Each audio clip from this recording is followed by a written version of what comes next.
ఉండాలి.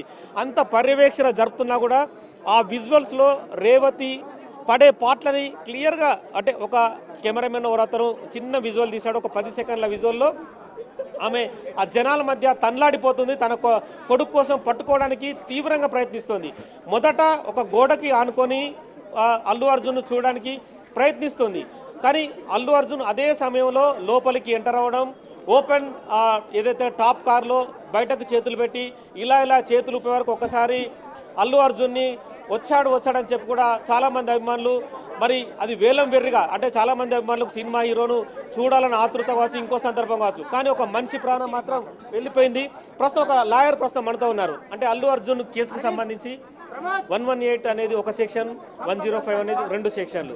సో దీనికి సంబంధించి ఎలా చూస్తారు సార్? ఇప్పుడు ఎవరైతే అక్యూజ్డ్గా దీంట్లో పేర్కొన్నారో వన్ ఆఫ్ ది అక్యూజ్డ్గా అల్లు అర్జున్ గారిని రిమాండ్ కోసమని 9th additional chief judicial magistrate court తీసుకురావడం జరిగింది.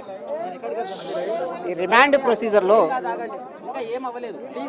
ప్రొసీజర్లో అక్యూజ్డ్ని కోర్టుకు ప్రొడ్యూస్ చేసిన తర్వాత ఆయన జడ్జి గారి ముందల పోలీసులు ప్రవేశపెట్టిన తర్వాత ఆ రిమాండ్ మీద అక్యూజ్డ్ తరపు అడ్వకేటు తన యొక్క వాదనని వినిపించుకోవచ్చు. ఏంటంటే ఆ రిమాండ్ యాక్సెప్ట్ చేయొచ్చా చేయకూడదా? అదేవిధంగా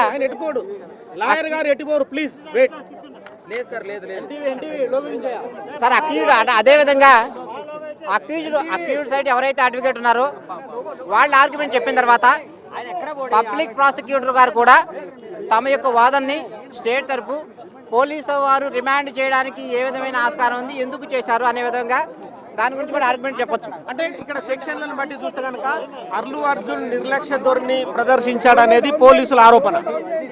సార్ ఇప్పుడు